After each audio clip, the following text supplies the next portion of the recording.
Hello, Pats of the Big Bellies, my big belly friends. Slim bellies, big bellies, all bellies are welcome. Big bellies are preferred. More cushion for the pusher. Hello, this is episode 23, episode 23 of Big Belly Pats. Firstly, before I introduce everyone, if you hear an echo, I'm working on that to get that off.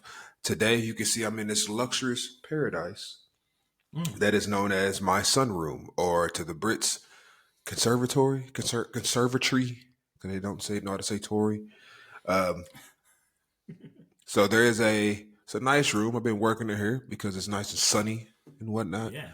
But there is it's not made for audio recording. So if you hear an echo, that is why. I will. By the time this gets to you all, I will try to have that removed. But hmm just don't want you all to think that, oh man, they're in a shitty recording studio. No, it's just I'm in a room with a lot of windows. As you can see, there's a beautiful, I don't know what tree that is, but that is a tree and a shed and some semi-detached houses behind me. But it's sunny. It is moderately sunny in the UK, which is It's coming to spring, that's why. it's rare. It was still rain. The other day it was hailing and it was sunny outside. It's the worst weather for a country. Love it.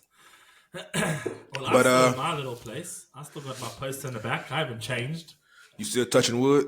Touch all that Yeah, wood. I'm touching all that wood. You're rubbing that wood. But so yeah, I'm Nick, of course. If you listen to at least one episode, I'm Nick, just Nick, and Buttery Nick. I had to do it. You know I'm gonna do it all the time. Is he gonna get up and leave? we have Daniel.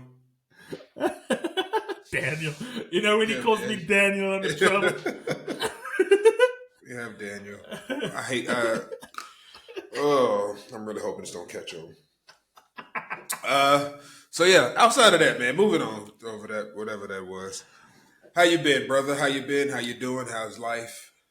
Good. It's been crazy, but yeah, we've had the Qingming festival in China at the moment, so everyone's having their 3-day holiday. So Thursday, Friday, Saturday, the Qingming festival for viewers outside of China.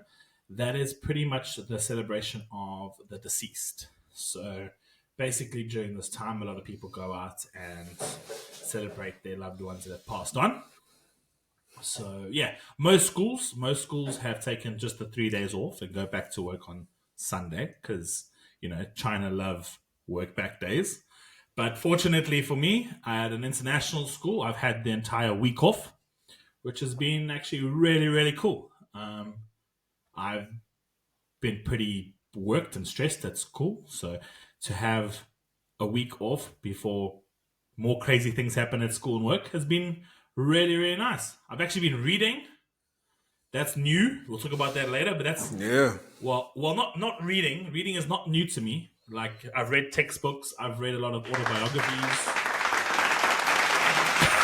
Give it up to everyone. Daniel my can goodness. read. Yes, I can read. But I'm not a huge fiction reader. Besides in class as a teacher, when we're doing novels and stuff like that during the kids, we read books together. But reading on my own fiction I think I've read maybe 5 fiction books in my life. And alone, not like forced upon. But yeah, I've been reading and that's been pretty chilled, been very relaxing and napping. And yeah, just chilling. Had frisbee practice with the kids today. So that's pretty good. Speaking of napping, I have a small gripe. That's just a small vent. I got it. This is my little vent session. Um, the Welcome people. live to Nick's event session. For the next 15 minutes, we will pause the episode now and we will listen to how Nick vents. Because this is what he does now for the past 7 or 8 episodes. It's my therapy. Anyways, my only vent is this family that I am now. Well, damn, this video. Do I got scoliosis? This video, my My head's not straight when I rest. I think I got Didn't you cut your scoliosis. own head though? I'm talking about my head is not straight. Oh, your head's not straight, so you're like tilted. Yeah, it's tilted like I got scoliosis. Anyways, um, this family, they are very, from what I've seen, they are very anti-nap. Every time I want to take a nap around the Jones family, which is Lucy and her family, it's always, well, we want to do this. So we're about to go do this. So let's do this. So you don't have time to nap. And I noticed it over Christmas when I spent time with them in North Wales. And I was like, I just get tired. And I was like, hey, man, I'm going to take a little nap. The kids would not let me take a nap. Everyone was like, no, you can't take no nap. And then the other day, uh, I had worked and I went to the gym and I was downstairs and I was like, I'm going to take me a nap. And Lucy, no, we can't take a nap. We about to go do a walk and blah, blah, blah, blah, blah. I'm like, bruh, like, I just want to take a nap. Like, just give me a 45 minute to an hour nap. So then yesterday during lunch, when I was working, I walked Frank, took a nap. And then I think I was talking to her and I was just like, yeah, your family is very anti-nap. You got to take they don't believe in naps. They believe in we're doing. I feel like you're not doing something, and then when you want to take a nap, all of a sudden we got plans. Yeah. It's like, wait, what? You want to take a nap? We're gonna waste this time? No, All right. can't waste this time. Yep, got to get up, got to move, about to go somewhere. So I've, which I was good for in China. I just got to start taking my more sneaky naps. Just when we're doing stuff, you might look over the corner, Nick sleep. So I got to start sliding in my sneaky. Nick finds time to nap in a bar, so I mean that won't be hard. You and Lucy are still on this. That was like twice that I fell asleep in that bar. In Black Sheep? I'm talking about the 3 or 4 times in Black Sheep. It wasn't that many times. It was more than once, though, that's for sure. That's for sure. And once you've done it more than once, you become known for it. We have a guest. If you can hear, we have a guest at the background of Nick. Yeah. So Nick has chosen a wonderful place to record today. So episode 23, you're going to feel that you are outside with Nick today. So at least that's entertaining. Entertaining, Nick. It's fun. Please do explain your guest at the background. So if you can, I don't think it's my dog. Barking. It's not Frankie, no. Hold on. It might be Frankie. Hold on. While Nick is doing that, yeah, I took a nap today. I'm just going to continue talking about my nap. Yep, that's Frankie. That's right there. And this is our solo podcast with Frankie in the background. This is what happens, guys. This is what happens. It happens live. Episode 23. While Nick has disappeared, he's gone to go sort out his dog antics. And yeah, as you can tell, I'm still in my area where I'm supposed to be. And yeah, just hope you're all having a great day, Paddies. Okay, hey. Sorry about that small intermission. Don't worry, I've been keeping everyone entertained. I've been keeping everyone entertained solely. So that was Frankie barking. It wasn't Frankie, not your neighbor's dog. So if you hear 2 dogs barking, one of them is my neighbor. So the house, not this house directly behind me, but over that way, you can see. They have a dog, beautiful, kind of like chocolatey or maybe gray, maybe like a boxer. I don't know dog brands, but Dog brands. Well, look, I mean, you can see this brand. This brand is better than this brand. But the neighbors, and they'll never hear this. I'm pretty sure they'll never hear this, but they're shit. They shouldn't have a dog. And the dog doesn't look like he's unfed or abused or anything. But they leave him outside a lot. And I don't know if they like leave or if they're still there. But the back door that's from the outside in, it's a glass door. So he can see straight in. And he would sit there and bark. And bark and bark and bark and bark and bark to get in. Sometimes I've seen him do it late at night, early in the morning. He's just trying to get back in. He just barks. The backyard of their house is terrible. It's overgrown. It's just dirty. It's very, when you're in like in a nice neighborhood, then the ratchet folks move in, and you give it a few months, you can look at their house, and you go like, yeah, they ratchet. Like their backyard is just dirty. That's them. And they're, I hate to say it, but they're stereotypical an American standpoint. The stereotypical sloppy redneck kind of folks. Nice. Okay. Yeah. But they leave him outside, and he just barks and barks and barks. He just sits. He sits. If I can show you, he sits at the window and just barks. I think he sees them, and they just ignore him, and it's so annoying.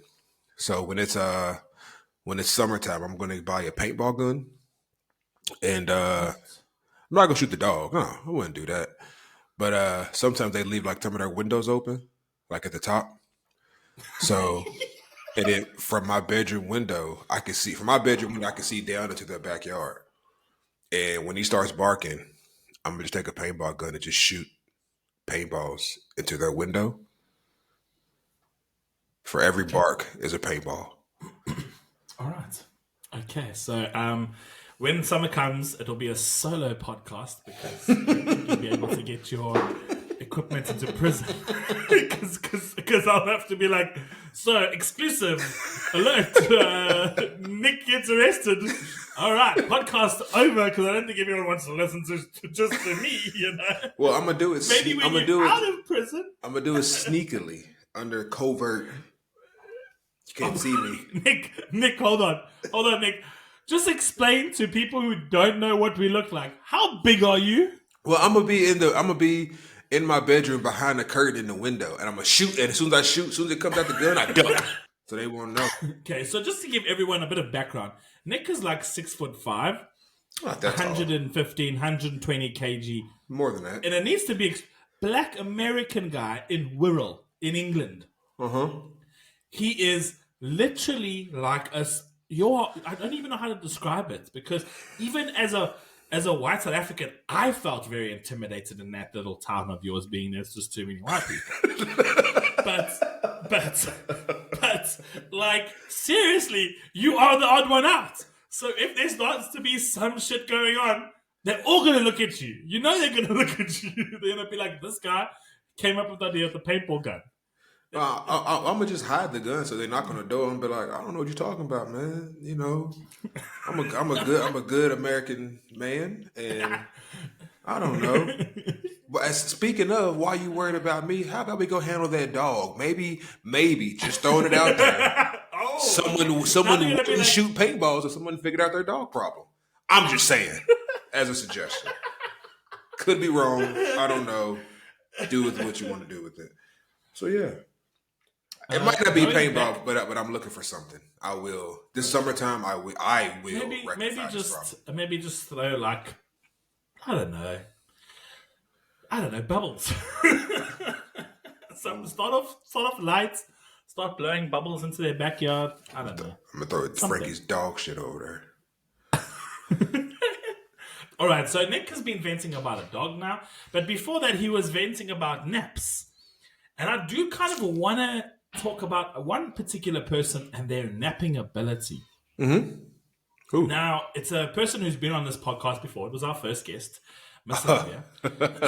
And she has two types of naps. And they both, excuse my language, really piss me off. Whoa. Really, really piss me off. Whoa. And the reason why is this woman, this woman can go after school, right? After school, get home, maybe 5, 6, 7, and take a nap. Mm-hmm. Then proceeds to have a full night rest after this nap. So let's say 6:30, she takes a nap for, I don't know how long it is, half an hour. Wakes up, has energy, does stuff that she needs to do, and then goes to bed like it never happened. If I had a nap at 6:30 and woke up 7:30, there is no chance I'm going to bed until 2, 3, 4 in the morning. Yeah, I'm gonna be up for a while. Yeah, hell yeah. Like, I mean, I'll go, like this holiday, I've napped at like 3 and I woke up at 4. That's fine. Yeah. You know, I can still do some stuff. A nice Go midday to bed nap. at 10. Yeah, that's still Yeah. chill. Normal. And another one, I think you have never traveled with Olivia. And I've traveled, No. I think you maybe once, twice. I've traveled with Olivia.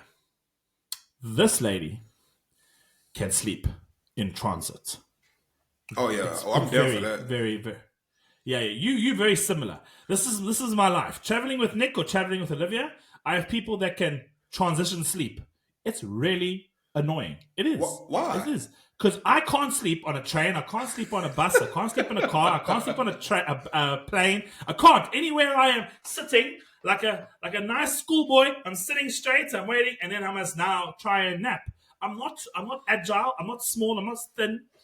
Every time I turn I'm a great person to travel with because I'm just going to let you be. I might talk before we get the security checks on a plane.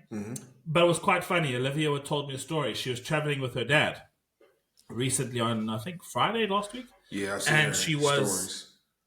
yeah, she's been taking her dad around China, especially the Yunnan province, which for me is one of my favorite places. But she told her dad, "Hey, Dad, can you stop talking to me? I want a nap." This lady napped from takeoff to touchdown. Her dad was just jabbering on, and she was just like, "Oh my God, he's so annoying." And I'm just like, your dad's trying to talk to you. You know, you're not traveling with me, where I'll just look at you and I'll be like, "Oh, this bitch is going to go fall asleep now." And I turn around and she's gone. She's like, gone. And she still denies it. She still denies it. Flying from Singapore to South Africa, we're on Singapore Airlines.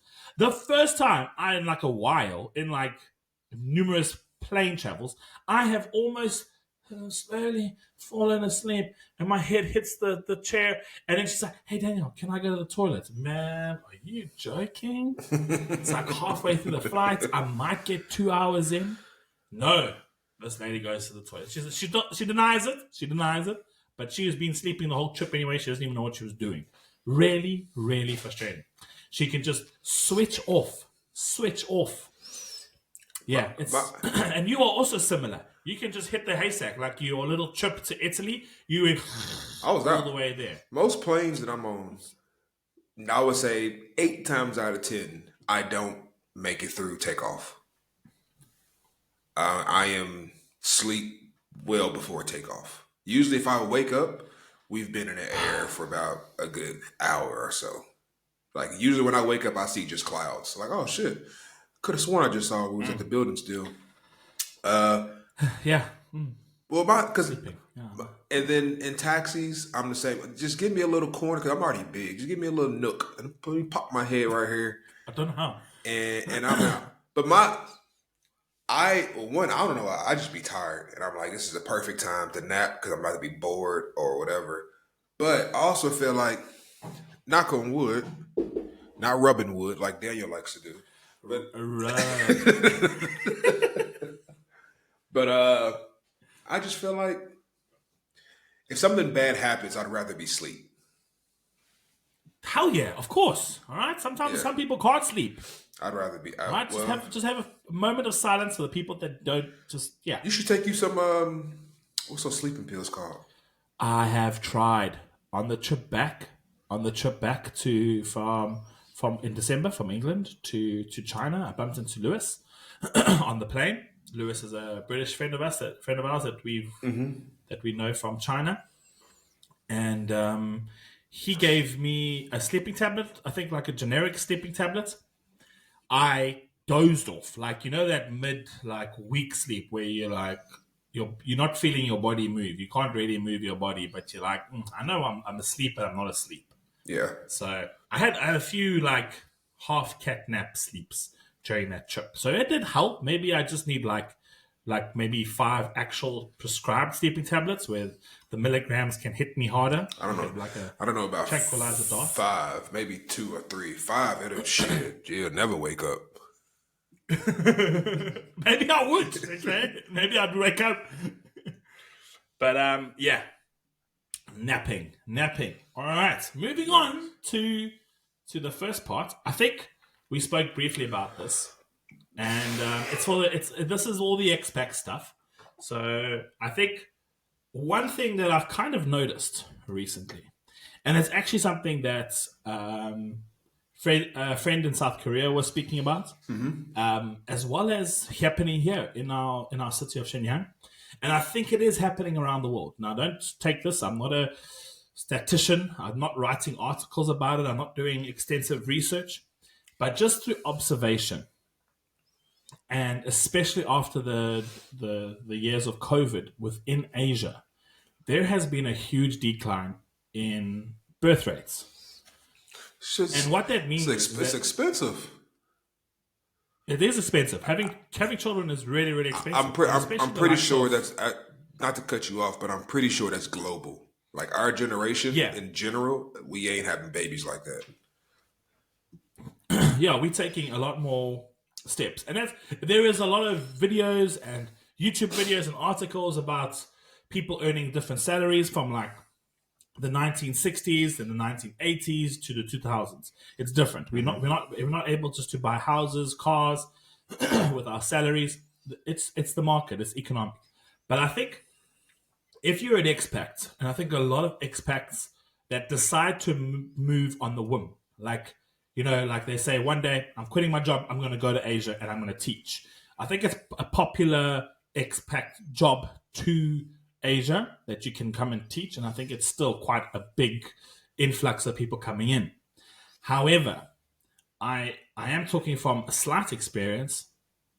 Is upskilling yourself, is basically, if you're a normal, they call it a TEFL or TEFL, however you want it. There's so many acronyms, but there's basically TFL, teaching English language, or teaching English as a foreign language. You get your certificate and you come to an Asian country. Let's say you have your normal degree, you got all your documents and you come and you teach. You're generally coming into a kindergarten or a training center. Now, if the country is still big on training centers, like English language centers, you will still, if they have good ages, like their ages from like 5 till 14, you're still going to have an influx of students every year. However, if you are going to a kindergarten, you are going to start to see that kindergarten establishments are getting less and less. And they're going to be consolidated into less and less facilities or establishments. So, coming from a kindergarten, we worked in a kindergarten together, Nick and I, and we worked on our with our normal degrees. But we've both started working on, we both got our PGCEs, and that's your postgraduate certificate in education, allowing you to teach in more established aspects of education. So you can teach primary school, high school. And what I've noticed is that once you start upskilling yourself as a teacher, and you're learning different ways, you take on different challenges and roles, you start to realize that you become somewhat irreplaceable to an establishment. I think if you're like at a kindergarten, so for example, if you're at a kindergarten and you're teaching English to little students, maybe ages 3, 4, 5, and there are 7 teachers doing the same job, teaching the same curriculum, you start to be like you're just another teacher. And I'm not saying it's a bad thing. I'm not looking down at these people, not at all. However, if you start upskilling yourself, if you start providing a different service to the school, so you've got your certification, you've got your license, you start showing the school that you're not just a TFL language teacher, if that makes sense. Yeah. So like if for example, I'm not blowing my own horn at all, but I've started to invest in like QTS. So I've signed up for QTS license, which is the UK teaching license. So I'm hoping to get through the interviews and the assessment from August till December. So that will cost me a pretty penny. It's not cheap. This is the what again? And the QTS. Oh, okay. Yeah, I got to do that as well. Yeah, you got to do that to go back into teaching in the UK. But I think it's easier once you're in the UK. It's still a bitch. Yeah, it is. It is really is a bit difficult. But in around the world, QTS is like a gold certificate. It's like if you are going to any international school, if you're packing up and leaving and you're moving to like Italy, France, Belgium, Spain, wherever it is, and you find an international school, they're like, we want something equivalent to QTS, PGC and QTS. So just to give whoever's interested in it, PGCE is your certificate to teach. So a lot of international schools accept that because some places don't require a license to teach at an international school. However, like if you go to a mainstream, if you go to a country and you go to the mainstream schools there, public schools, whatever it may be, you also require a license. And let's say, for instance, you're teaching in a public school in America, England, South Africa, Australia, New Zealand, you require a local license. And QTS, I think it's the Qualified Teaching Standard License. I don't know if I'm quite. Which is funny because that is the UK license. And it's kind of funny because from what I've noticed in the US and the UK, it's only two countries I've taught in. Well, outside of China. The UK, it's weird because both the UK and the US are dying for teachers in general, but the UK is still strict on how to become a teacher, still tough. Whereas the US has really watered down the requirements to be a teacher. And I think, just a sidetrack, I think that is which we could talk about another time. That's just based on the students of today. Because I think from what I've seen, like students of today, the kids that I see around here in other areas in the UK that I've been to, it's not too bad. Like, I mean, they're still teenagers or whatever, so they still act a fucking fool sometimes. But compared to the kids here, and even when I was growing up, compared to the kids in the US, especially you get to like high school, are rough to deal with, especially certain areas. So a lot of more teachers just quit. So, but yeah, keep on going. Yeah, you need that QTS. So the QTS, actually, a funny thing that you said about that, if you are a secondary teacher, so high school, so if you're a middle school, high school teacher, right, you can, and you have a license from, I think there's 6 or 7 countries that have their licenses. If you come, say for instance, you got your Australian teaching license or your New Zealand teaching license or your South African teaching license, you can convert your license to a QTS license if you teach a particular age group. So the UK have actually come out and said we need teachers, and if you're coming to the UK to teach and you teach this particular age group where they have the most shortage, they said you can switch. So, and I think like, you know, where I work at the international school, we are an international group of schools. So there's 35 schools around the world and in different countries, and they all go through a similar process to get either a QTS license or the Moreland University teaching license through, I think, Washington, something like that. I don't know where it is. But there is a teaching license that our establishment gets you while you are working at QSI. So you can go 2 routes at QSI. And so I think what I've learned is just upskilling yourself. Don't just become a teacher. Give something different. And I think that it sounds a bit weird, but it's like, because in any establishment, as well as corporate, the better you do, the more work you get, the less support you get. That's pretty evident from everywhere I've been. But like, for instance, I'm doing qualifications and certifications through my activities director, basically being a qualified athletics director as well for high school. So I'm doing like it sounds weird. It sounds like a support group for alcohol people, but it's NIAAA. It actually is an organization. So NIAAA. Okay. And so I'm doing courses through that to be recognized as like an athletics director, basically. Nice. So you start to build up your knowledge. And I'm not saying like what I've learned and what I've seen, upskilling yourself is not being the best. By no means. If you have the slightest of passion for something and you want to do something different at the school and you can do it and you want to do it, you start to become important.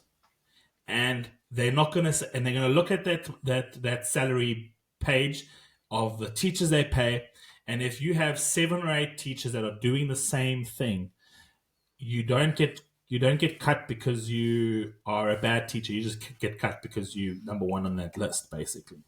So, yeah, like what I've seen and stuff like that, if you can offer someone something different and you're like, all right, cool, this person doesn't just teach, they do this, they do that, they're pretty important to this organization. They're not going to be the first person to cut. So, yeah, and that goes with any type of organization. Yeah. But, yeah. and it's even with with my job, current job. Obviously, it's not in education, and we won't talk too much about my gripes just in case one of them messes up and listens to this. But they, it's been a few times where I've honestly just gotten tired of the job. But then it's weird because I just, with like you said, within any job that I've been in, I just know how to still make myself valuable. Yeah. So that if cuts do happen or whatever, I'm not saying I would never get cut or never laid off or whatever, but I know I won't be first on the list, you know? So, like you said, even with teaching, and I talk to some friends in China, as well as other countries as well. I got some friends teaching in other countries. Uh, it's that thing. It's like, what can I bring?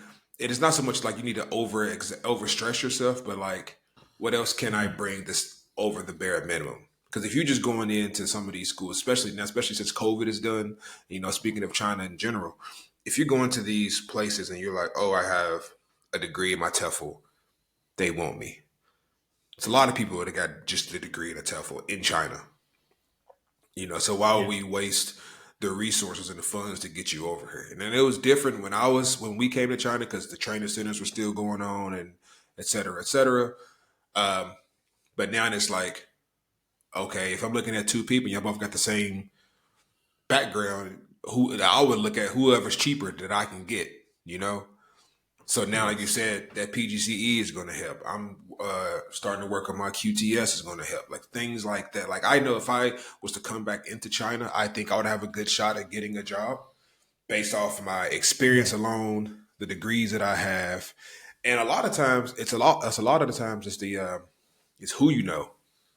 A lot of those connections, who you know, Yes. because Big time. with Richardson, I think it helped me a lot that I was so cool with you. And then y'all was Yeah. able to be like, hey, Grace, which Grace is the boss of Richardson, like, Nick's cool. Nick's, because they was even going to hire Lucy as well, but she just didn't want to go that far. But yeah, and it just helped a lot that like we had somebody that can vouch for you, and I think that speaks volumes. It's any job as well. Mhm. Having someone that can vouch for you is, I think that's big. That's a big that's a big thing to help you out outside of just your normal documents, resume bullshit. That is true. That is true. Your reference is very, very powerful. That's why my You references have a good is reference. always my mom and my sister.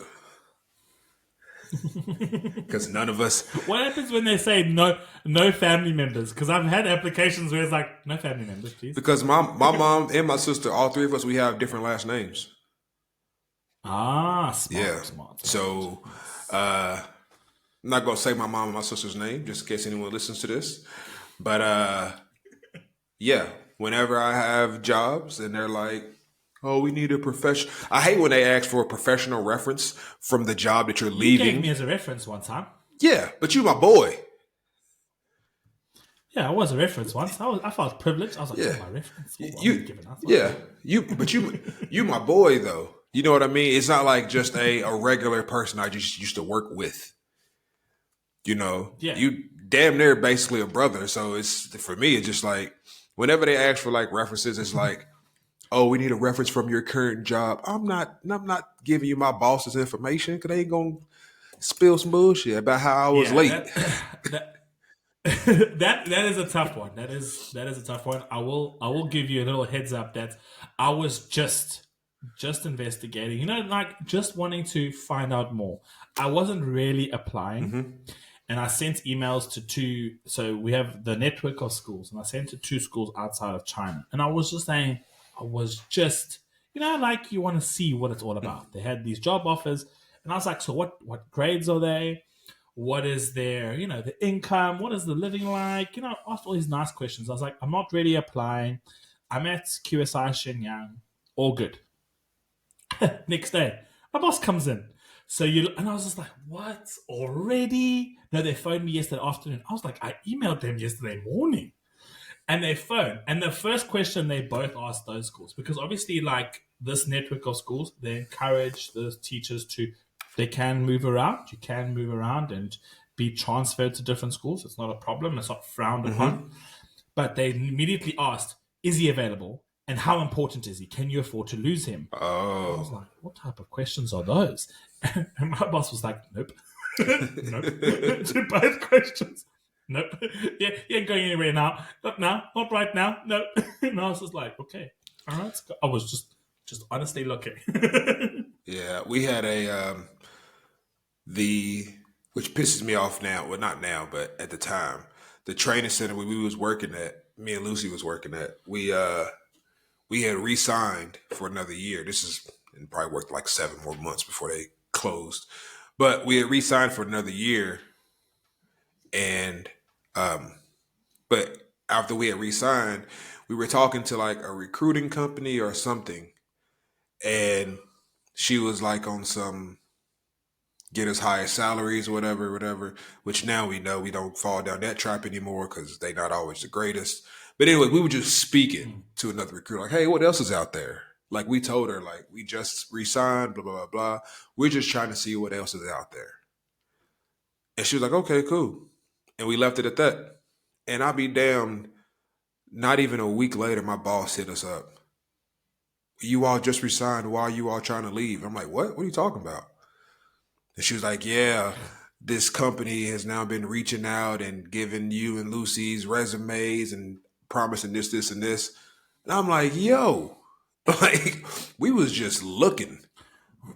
We were just looking. Yeah. But we're allowed to look. Yeah, but You're allowed in to that look. instance, we did get a little bit more money because she was like, nah, yeah, a bit more to stop looking.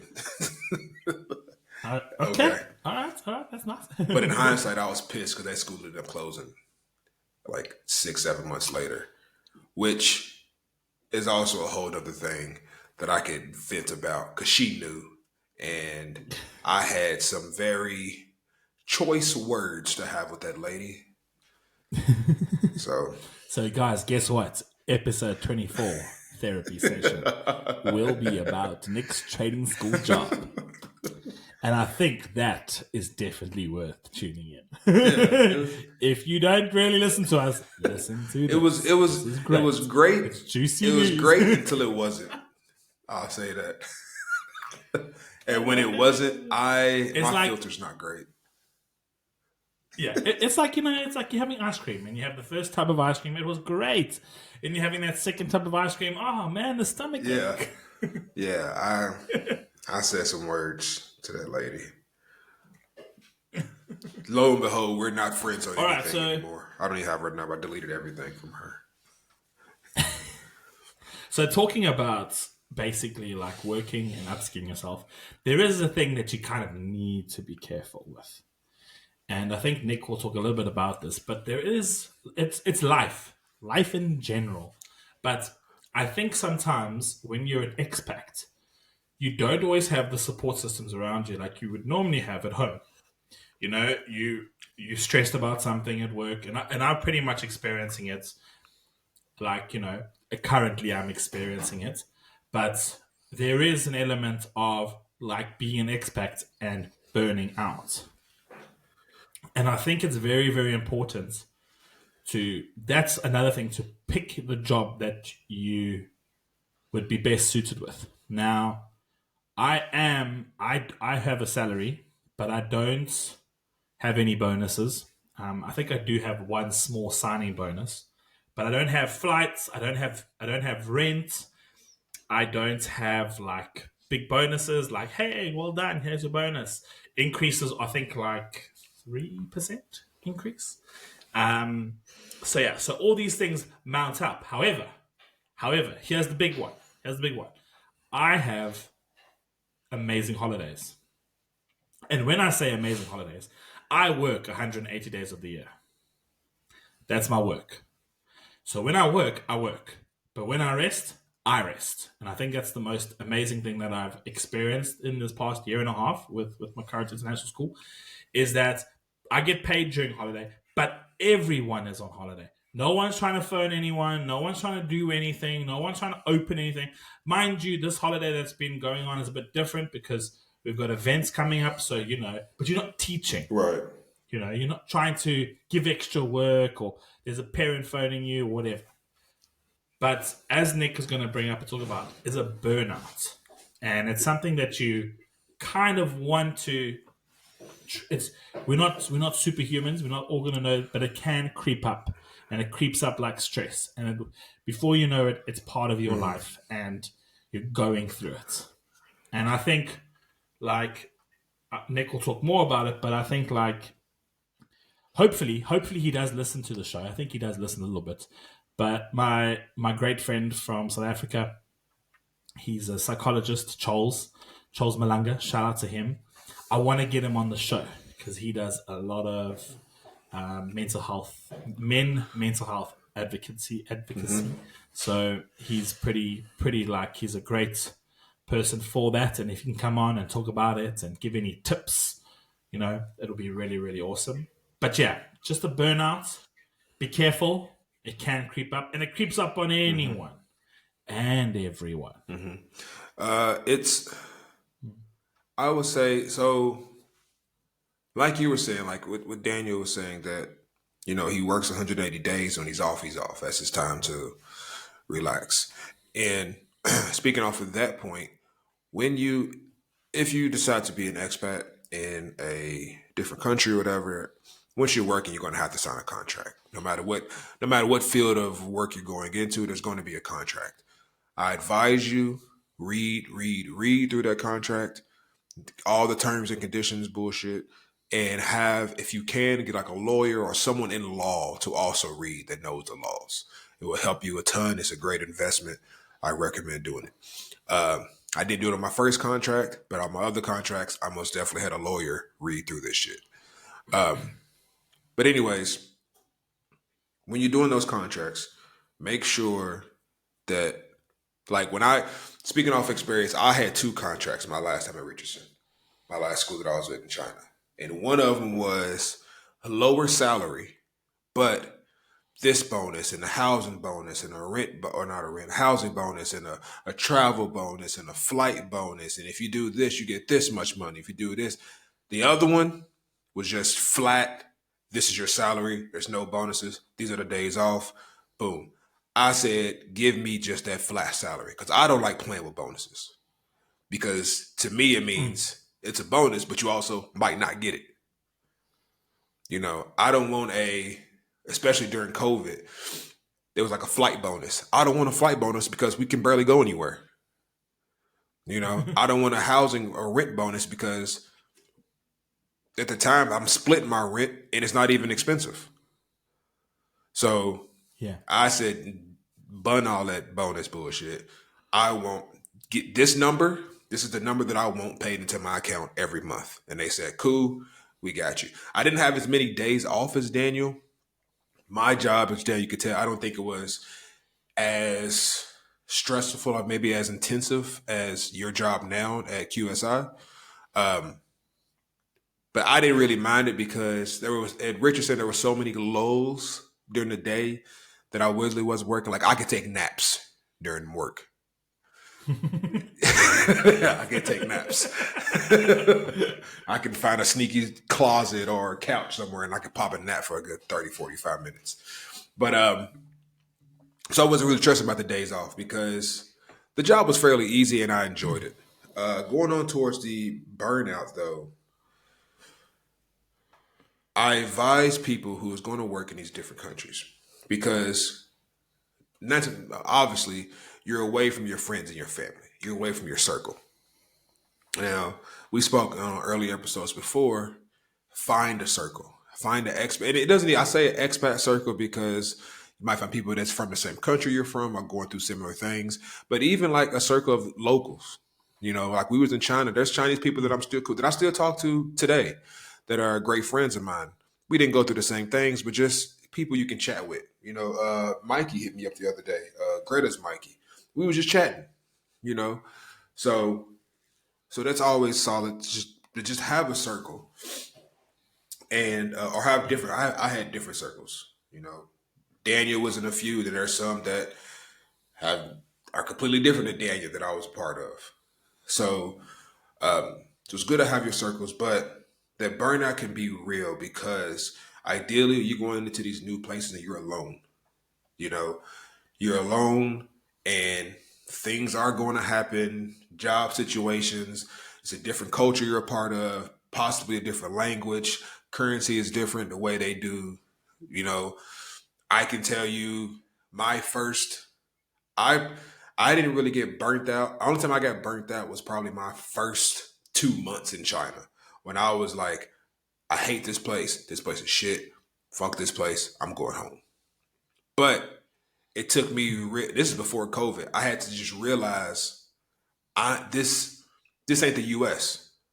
They play by a whole different ball game here. It's a whole different set of rules that they're used to, and I came in expecting them to make accommodations for my livelihood growing up, and they were like, "Nah, this is how we roll."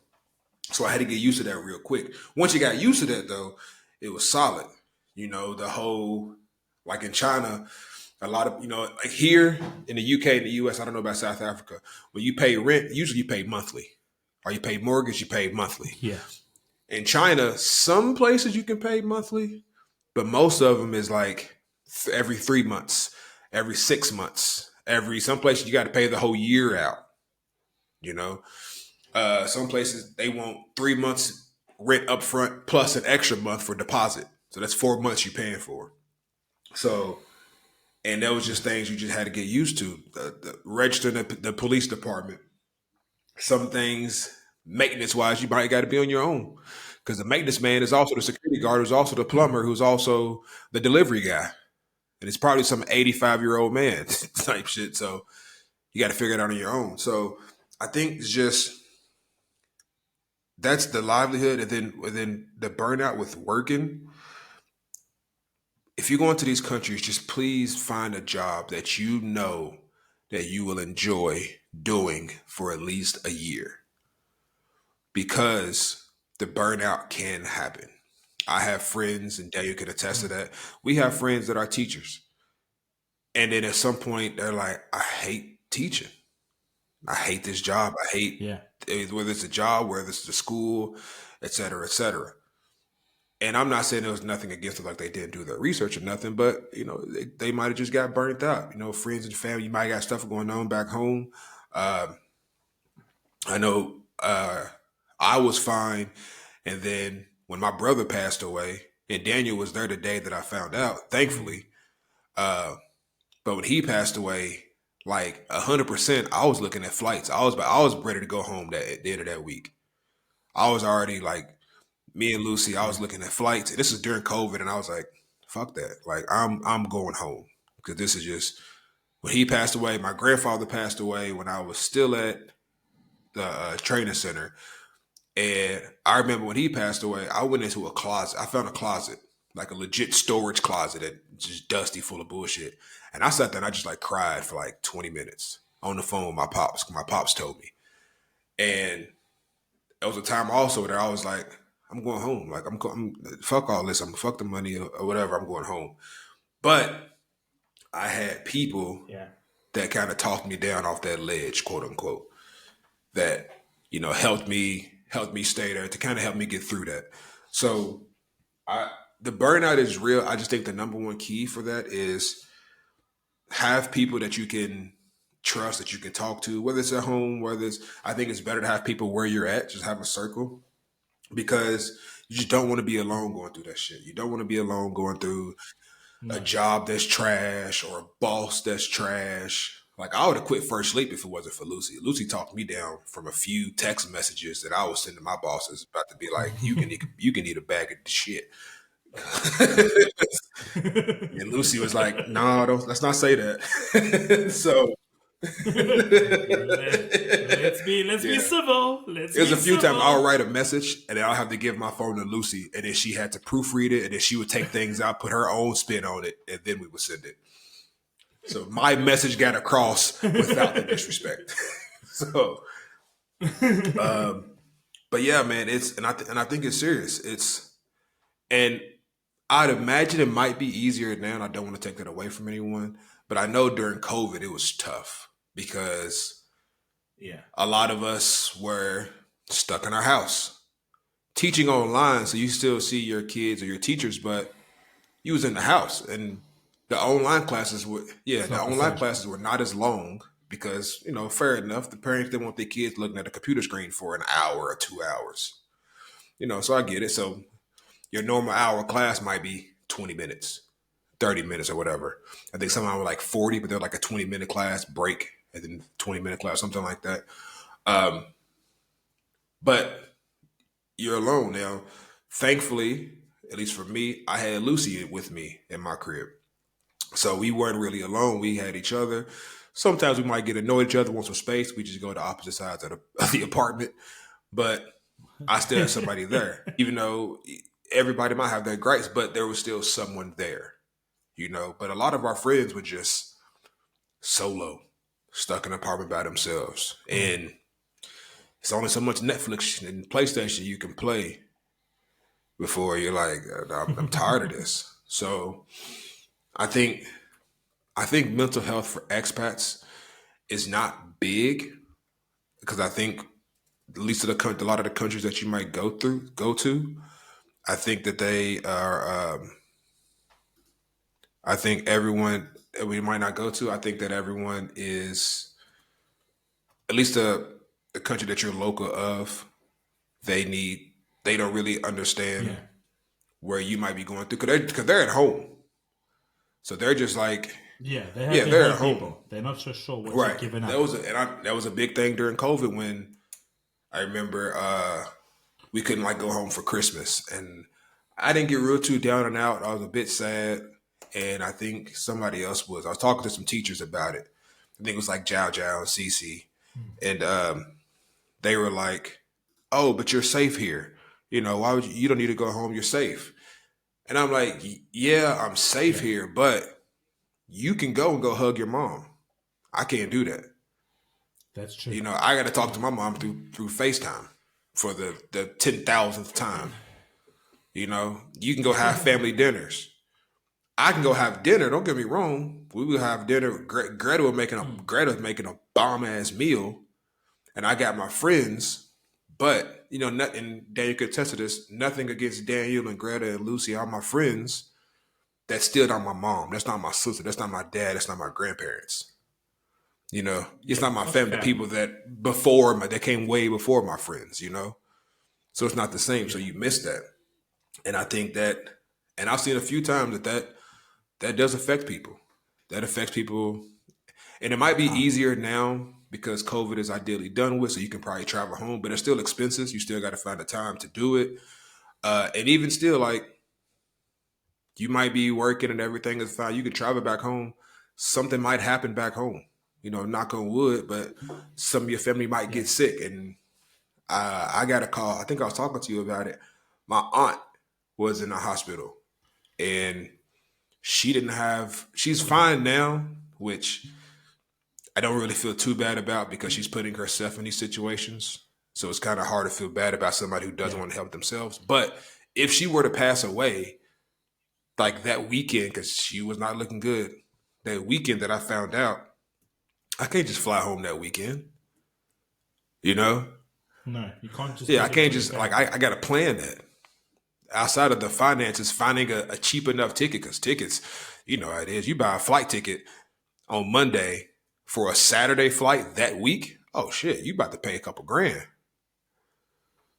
Yeah. So it can be rough. It can be hard. I think there's still ways around it. I'd like to imagine there's more resources now. Um, I know from a men standpoint, we tend to just hold shit in and just like it is what it is. We'll deal with it. That shit builds up. That shit builds up. It I've does. had. I think the one time I had like an actual.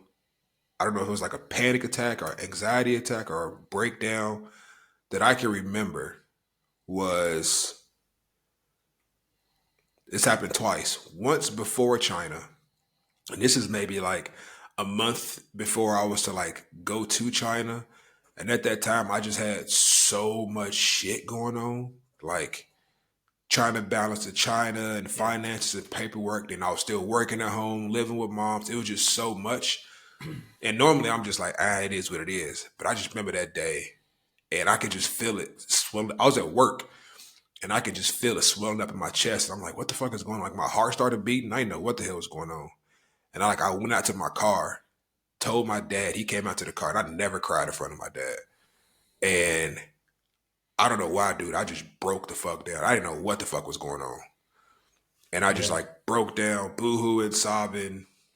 But he had been through, luckily, I had him there. He had already been through something similar before, so he kind of talked me off of it. And so that was a big moment. And then I think when my brother had passed away, and this is like maybe like a few weeks after, they had the funeral ceremony thing. And not only could I not go, but I was I think I missed the video because I wasn't sure they were going to do what time it was, and it was at like 4 a.m. China time, something crazy like that. Yeah. So I missed it. So when I woke up and I saw like some videos people sent to me, it was just like I was fine, I was cool. Went to work, everything was fine. I came home and I was sitting on the couch. Lucy was cooking, and then I just randomly just broke the fuck down, started boo and crying. Lucy, but like I said, luckily Lucy was there to help me through it. Not everybody's going to be so lucky to have those people.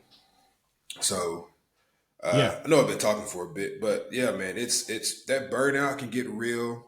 Of what am I doing here? Is there a future for me in this?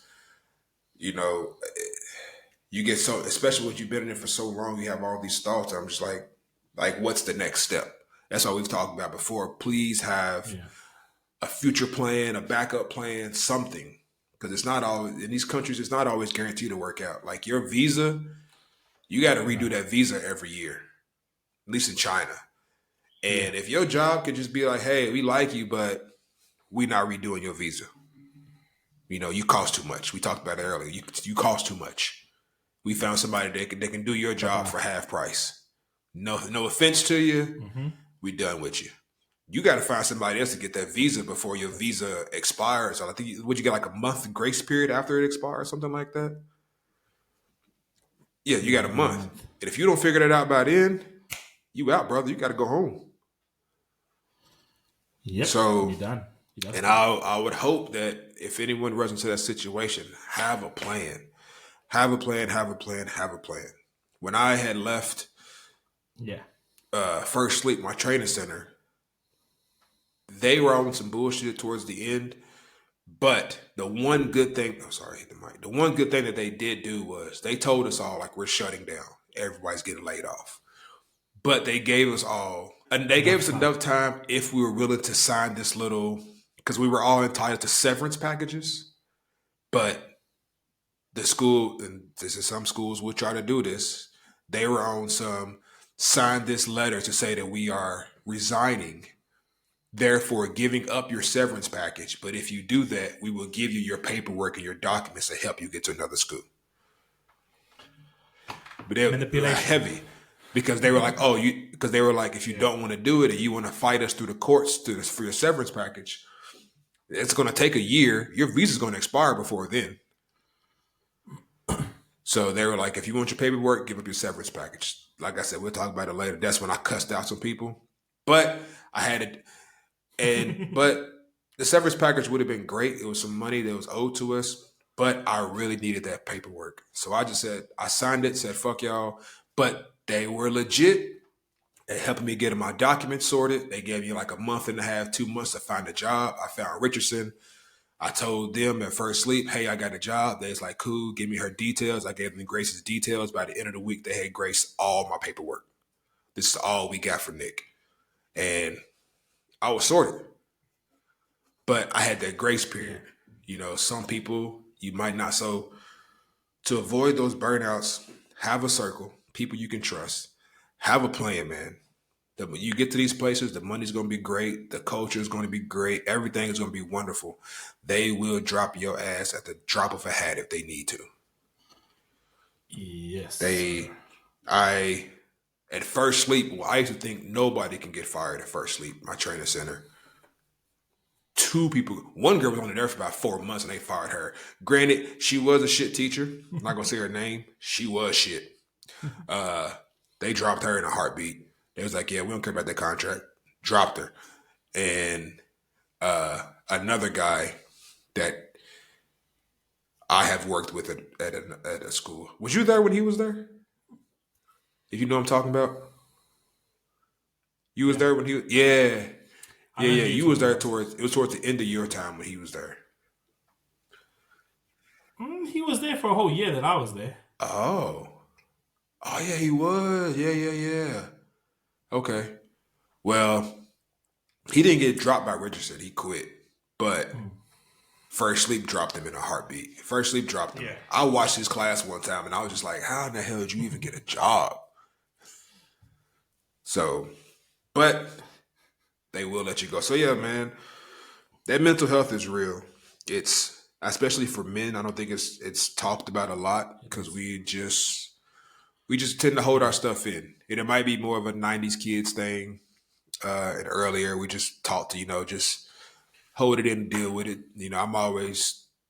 I used to always say the world keeps spinning. Tomorrow's another day, so it is what it is. But That's true. I can attest that shit does build up, man. And when it comes, it builds It up does. and It it can can hurt, hurt man. you. Like those two times that I explained, those my first two times that anything like it has ever happened to me. And I was not planning for that shit. I wasn't even thinking about no set. It just you get this weird feeling in your chest, and then my heart starts beating real hard and fast. I'm like, yo, what the fuck is going on? And yeah, man. Yeah. So hopefully we get your boy on here, Charles. But yeah, man. Yeah. I'll work on that, and hopefully we can get you guys some advice Yeah. for the men, because I think mental health is something that Yeah. we need to talk about. Well, we're coming to an end.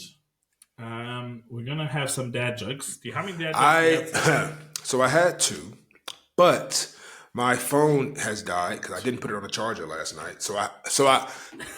I can't remember one, but I can remember the other one. So I have one. Jeez, I have a couple, yeah, because my phone hasn't died. Well, I got one, so we can do mine first.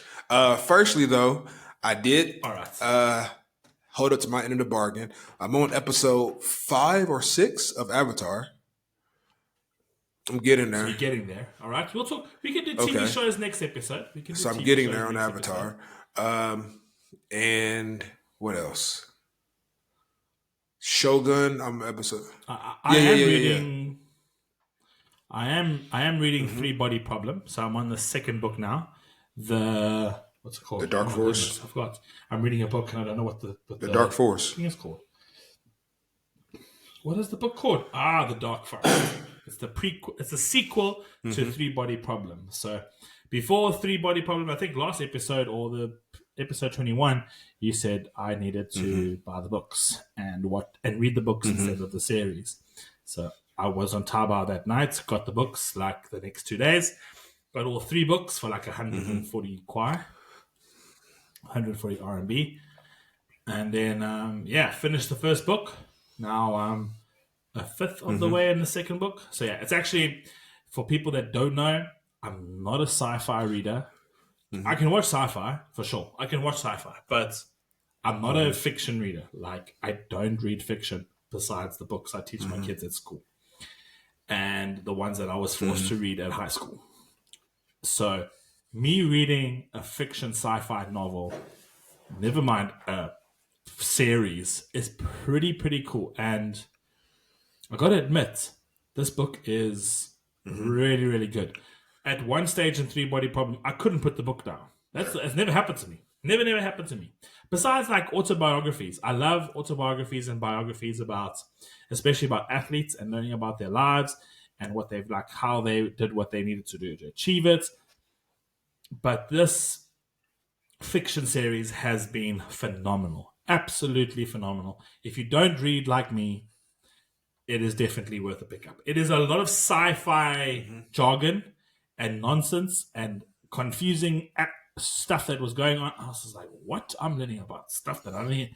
Why am I going... At times it felt like a textbook, but when you got to the nitty-gritty bits of the story, and then it's not like they waffle on too long about the sci-fi. It like gives you a bit of taste of it, and then it's boom, Right. story. Boom, Yeah. story. And this writer is fantastic. He's a Chinese writer, and it's been translated so well. I wish I could read Chinese and read the original scripture of it because that would be pretty cool. But definitely Yeah. worth a read.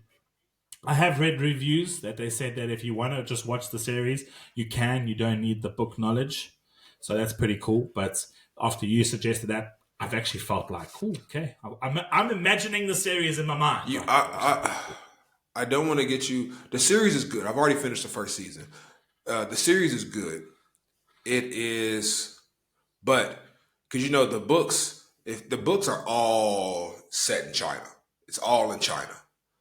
Um, but in the series, it's a little bit of China from the first book, but everything else is set in London and New York, I think for the most part. Yeah, So it's you good. mentioned that. The show is good, uh, but they're not going to have outside of Ye Wenji, who's the main chick in the book. She's in the show. No one else Chinese that you like, Luo Ji and all those people. They're not in the show, but they are. But Aw. their character is in the show. But that person's name, whoever that is, like it'll be Yeah. let's just say this is John. Daniel. He's an actor. He's playing the role of this person, but in the show his name is going to be Steve. Something like that. Because it's made for the Okay. because it's made for the You gotta read international my books. audience. So, but the show is good. Yeah. Don't get me wrong though. The show is still good. They need to have about, I would say, another 2 seasons to wrap it up. But the show is good. It ended well to get you ready for what's. I won't spoil too Okay. much, but it's good. So ideally, you don't need to read the books to watch the show, but I recommended it so you can kind of get like, oh, I know that. Okay, I know what's about to happen. Because when I was watching it with Yeah. Lucy, and she was like, "Oh, what do you think is about to happen right here?" And I was like, "I'm not gonna say nothing because I already know what's about to happen."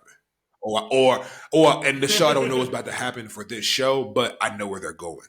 So I'm not going to say too much. Yeah. So she's like, so I recommended it. The book is good. Like it can be a bit dense sometimes, but it's a good series, man. Yeah. Good series. And uh, It is. so the author's name is Cixin Liu. I might be saying that wrong.